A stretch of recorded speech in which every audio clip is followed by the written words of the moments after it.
साल 2007 की सितंबर की वो शाम डरबन में किसी बड़ी कहानी के इंतजार जैसी थी।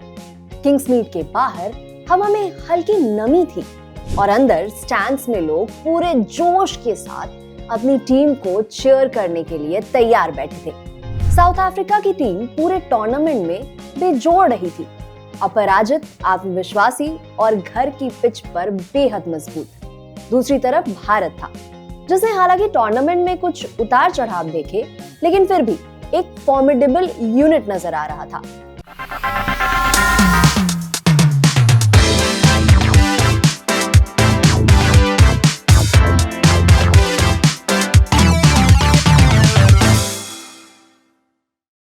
टॉस साउथ अफ्रीका के कप्तान ग्रेम स्मिथ ने जीता और गेंदबाजी चुनी। मैच की शुरुआत में पिच नई गेंद के लिए काफी अनुकूल थी। गेंदबाजों को अच्छा उछाल मिल रहा था और हवा में हल्का सा मूवमेंट भी मौजूद था। शॉन पॉलक ने शुरू से ही इन कंडीशंस का पूरा फायदा उठाया। उन्होंने सहवाग और गंभीर दोनों को लगातार दबाव में रखा। फिर भी दोनों ने मिलकर पहले विकेट के लिए 4.4 ओवर में 32 रन जोड़कर मजबूत शुरुआत दी। गंभीर ने 19 रन बनाए, लेकिन पॉलक की तेज उछाल लेती गेंद ने बल्ले को चकमा दिया और स्लिप में खड़े ग्रेम स्मिथ ने कैच लपक लिया।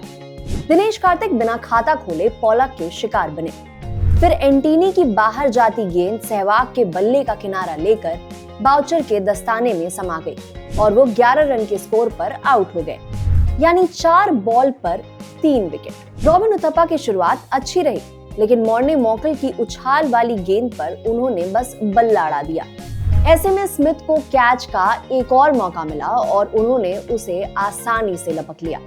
61 रन पर 4 विकेट गिरने के बाद किंग्समीड का माहौल साउथ अफ्रीका के पक्ष में साफ झुक चुका था। भारतीय बल्लेबाजों का जल्दी जल्दी लौटना फील्ड में बैठे हजारों मेजबान दर्शकों को और ऊर्जा दे रहा था। लेकिन इंडिया के ड्रेसिंग रूम में अभी भी 2 ऐसे चेहरे बचे थे जो हालात को संभालने का माद्दा रखते थे। कप्तान महेंद्र सिंह धोनी और 20 साल के युवा बल्लेबाज रोहित शर्मा। धोनी ने आकर पहले पिच को परखना शुरू किया। उन्होंने किसी तरह की हड़बड़ी नहीं दिखाई। रन आते रहे, स्ट्राइक रोटेट होती रही, जिससे उनके साथ खड़े रोहित शर्मा को सेट होने का समय मिला। रोहित सीनियर लेवल पर पहली बार इतना बड़ा टूर्नामेंट खेल रहे थे, लेकिन उनके शॉट्स में कहीं भी घबराहट नहीं नजर आ रही थी। उन्होंने इनिशियली सिर्फ स्ट्रेट बैट से शॉट्स खेले और बड़े शॉट्स तभी निकाले जब गेंद उसके लायक थी। धीरे धीरे पार्टनरशिप आगे बढ़ती गई। पिच अब थोड़ी नरम हो चुकी थी और साउथ अफ्रीकन गेंदबाजों की धार पहले जैसी नहीं रह गई थी। पॉलक और मॉर्कल ने भरसक कोशिश की कि दबाव बनाए रखे, लेकिन रोहित और धोनी के धैर्य और शॉट सिलेक्शन की वजह से रन लगातार स्कोर बोर्ड पर जुड़ते गए। आखिरी ओवर्स में धोनी ने स्क्वायर लेग के ऊपर से एक शानदार छक्का लगाया, जबकि रोहित ने भी एक बेहतरीन कवर ड्राइव निकाली। दोनों की बॉडी लैंग्वेज साफ दिखा रही थी कि इंडिया ने मैच में स्ट्रॉन्ग वापसी कर ली थी। भारत का स्कोर 139 रन पर था जब पारी का आखिरी ओवर वैंडर वॉट डालने आए। धोनी और रोहित की ताबड़तोड़ बैटिंग की बदौलत इस ओवर में 14 रन आए और भारत का स्कोर पहुंच गया 5 विकेट पर 153 रन। धोनी इस दौरान 45 रन बनाकर आउट हो गए, लेकिन रोहित शर्मा ने आखिरी बॉल पर बेहतरीन 6 लगा इनिंग्स को स्ट्रॉन्गली समाप्त किया। वो महज 40 गेंदों में नाबाद 50 रन बनाकर लौटे। दबाव की स्थिति में खेली गई एक परिपक्व इनिंग्स। मैच के बाद जब उनसे पूछा गया कि इतने दबाव में खेलते समय क्या सोच रहे थे, रोहित ने मुस्कुराकर कहा, बस टिके रहो। फिर जब आखिर में मौका मिलता है तो टीम को फायदा होता है। विकेट में काफी कुछ था, हमें लगा कि 150 के आसपास मैच बन सकता है। खैर, साउथ अफ्रीका अभी भी काफी कॉन्फिडेंट नजर आ रही थी, लेकिन हालात जल्द ही बदलने वाले थे। नई गेंद लेकर आए एस श्रीसंत और आरपी सिंह। डरबन की हवा में स्विंग थी और दोनों बॉलर्स उसे पूरी तरह भुना रहे थे, खासकर आरपी सिंह। अपने पहले ओवर यानी साउथ अफ्रीकन इनिंग्स के दूसरे ओवर की पहली गेंद पर उन्होंने हर्षल गिब्स को एलबीडब्ल्यू आउट किया।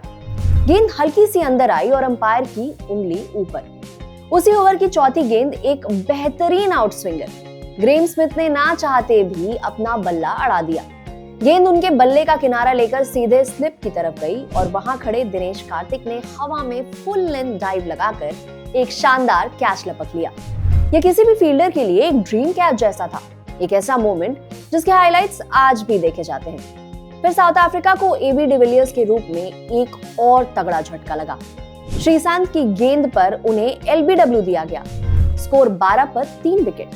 भारतीय फील्डर्स और फैंस में एक अलग ही जोश नजर आ रहा था। साउथ अफ्रीका की पारी संभल ही पाती कि जस्टिन केम्प 12 गेंदों में 5 रन बनाकर रोहित शर्मा के सीधे थ्रो पर रन आउट हो गए। मार्क बाउचर ही एकमात्र बल्लेबाज थे जिन्होंने कुछ देर विकेट संभाला। उन्होंने कुछ अच्छे शॉट्स भी खेले, लेकिन दूसरे छोर से विकेट्स गिरते रहे। अब शॉन पॉलक बिना खाता खोले आरपी सिंह की गेंद पर बोल्ड हो गए, यानी स्कोर 31 पर 5 विकेट। यहाँ से एल्बी मॉकल ने बाउचर के साथ पारी को संभालने की कोशिश की।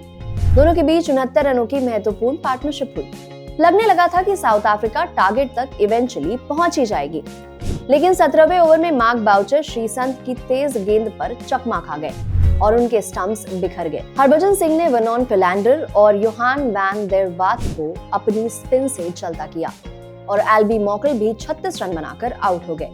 यहाँ से साउथ अफ्रीका अपना मोमेंटम पूरी तरह खो बैठी।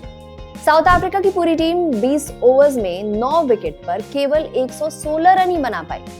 इंडियन टीम ने इस तरह मैच 32 रनों से जीत लिया।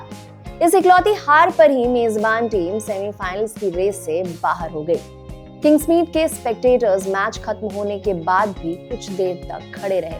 उनके चेहरों पर निराशा थी, लेकिन इंडिया के लिए तालियां भी बजा रहे थे, क्योंकि अपने शानदार खेल से उन्होंने उस टीम को हराया था जो टूर्नामेंट में अब तक किसी से नहीं हारी थी। मैच के बाद साउथ अफ्रीका के कप्तान ग्रेम स्मिथ काफी निराश नजर आए। उन्होंने कहा, यह हार बहुत तकलीफ देने वाली है।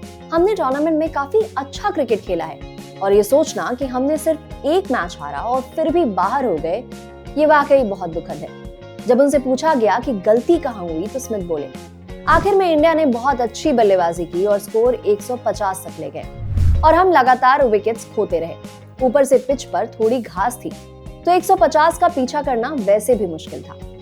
वहीं भारतीय कप्तान महेंद्र सिंह धोनी इस जीत से काफी खुश नजर आए। उन्होंने कहा, हमने प्रोफेशनल क्रिकेट खेली, हमें इसी तरह खेलते रहना है। हमें गेंदबाजों से अच्छी शुरुआत चाहिए थी और फिर उसे अच्छी फील्डिंग से सपोर्ट करना था। हमारे प्लेयर्स ने ये काम बखूबी किया। अपनी इनिंग्स को लेकर रोहित शर्मा भी काफी उत्साहित दिखे। उन्होंने कहा, मैं ऐसी परिस्थितियों में पहले भी खेल चुका हूँ, मुझे इसकी आदत है। हमें लगा कि ये स्कोर काफी है। विकेट से बॉलर्स को काफी हेल्प मिल रही थी। यहाँ हमारे गेंदबाजों ने भी बहुत अच्छा काम किया। रोहित की इनिंग्स, आरपी की स्विंग, धोनी का धैर्य, टीम की फील्डिंग, सबने मिलकर साउथ अफ्रीका की उम्मीदों को धराशायी कर दिया। ये जीत सिर्फ जीत नहीं थी, एक संदेश था, एक मैसेज कि इंडिया अब इस छोटे फॉर्मेट में सिर्फ हिस्सा नहीं, दावेदार बन चुका है। डरबन की ये रात साउथ अफ्रीका की उम्मीदों का अंत था, लेकिन इंडिया की उम्मीदों की शुरुआत। और कुछ दिन बाद जोहानिसबर्ग में जो इतिहास रचा जाना था, उसकी असल नींव इसी रात पड़ी। भारत की 2007 T20 वर्ल्ड कप की आपकी क्या फेवरेट मेमोरीज हैं? कमेंट बॉक्स में जरूर बताएं। और अगर वीडियो पसंद आया तो देखते रहिए बजर बट्टू स्पोर्ट्स।